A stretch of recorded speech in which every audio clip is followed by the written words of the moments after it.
Pemirsa, Direktorat Tindak Pidana Tertentu Barreskrim Polri mengungkap peredaran impor ilegal sianida.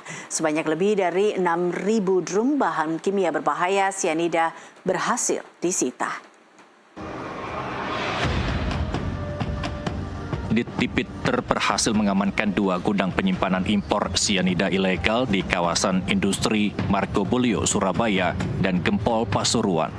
Penyidik telah menetapkan 1 orang tersangka berinisial SS dalang dari peredaran sianida impor ilegal. Direktur Tindak Pidana Tertentu Barreskrim Polri Brigjen Pol Nunung Saifuddin menerangkan pelaku melakukan modus operandi dengan memanfaatkan izin perusahaan lain agar dapat mengimpor sianida ilegal. Selama setahun menjalankan aksi, pelaku berhasil menjual hampir 500 ton sianida ilegal kepada para penambang emas ilegal di beberapa wilayah Indonesia. Modus operandi dan peran tersangka bahwa saudara SE sebagai Direktur SHC melakukan impor bahan berbahaya jenis sianida dari Cina dengan menggunakan dokumen perusahaan lain, yaitu perusahaan pertambangan emas yang sudah tidak berproduksi.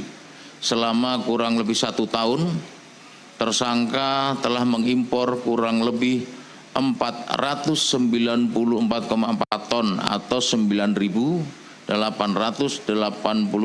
drum sianida. Ya, ini hanya 1 tahun. Nanti akan saya sampaikan omset 1 tahun ini berapa yang. Oleh tersangka SE, sianida tersebut seharusnya hanya dapat dimanfaatkan untuk kepentingan sendiri dalam kegiatan produksi perusahaan perdagangan tanpa izin usaha untuk bahan berbahaya sianida. Ya.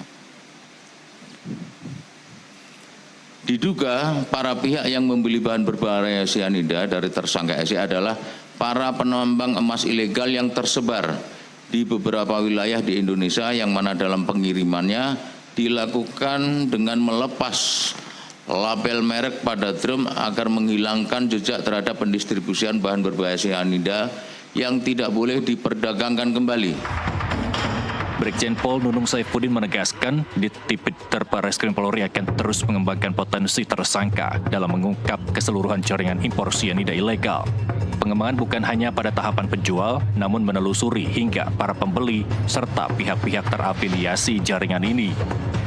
Jadi rekan-rekan, walaupun kita sudah menerapkan 1 tersangka, makanya tadi saya bilang akan ada potensi tersangka-tersangka lain, karena saat ini tersangka yang 1 masih dalam tahap pemeriksaan. Nanti minggu depan insya Allah kita akan sampaikan progres pada rekan-rekan semua, sampai sejauh mana upaya kita dalam mengungkap keseluruhan jaringan ini. Ini akan kita kembangkan sampai ke tingkat pembeli dan pihak-pihak lain yang mendukung atau membantu kegiatan ini.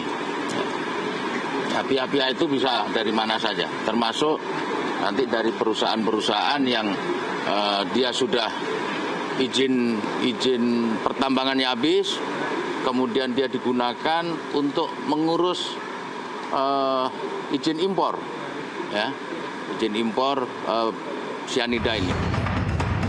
Sementara itu, pelaku akan dijerat pasal berlapis atas dugaan tindak pidana kegiatan usaha perdagangan tanpa memiliki izin dengan ancaman hukuman maksimal 5 tahun penjara dan denda maksimal 10 miliar rupiah.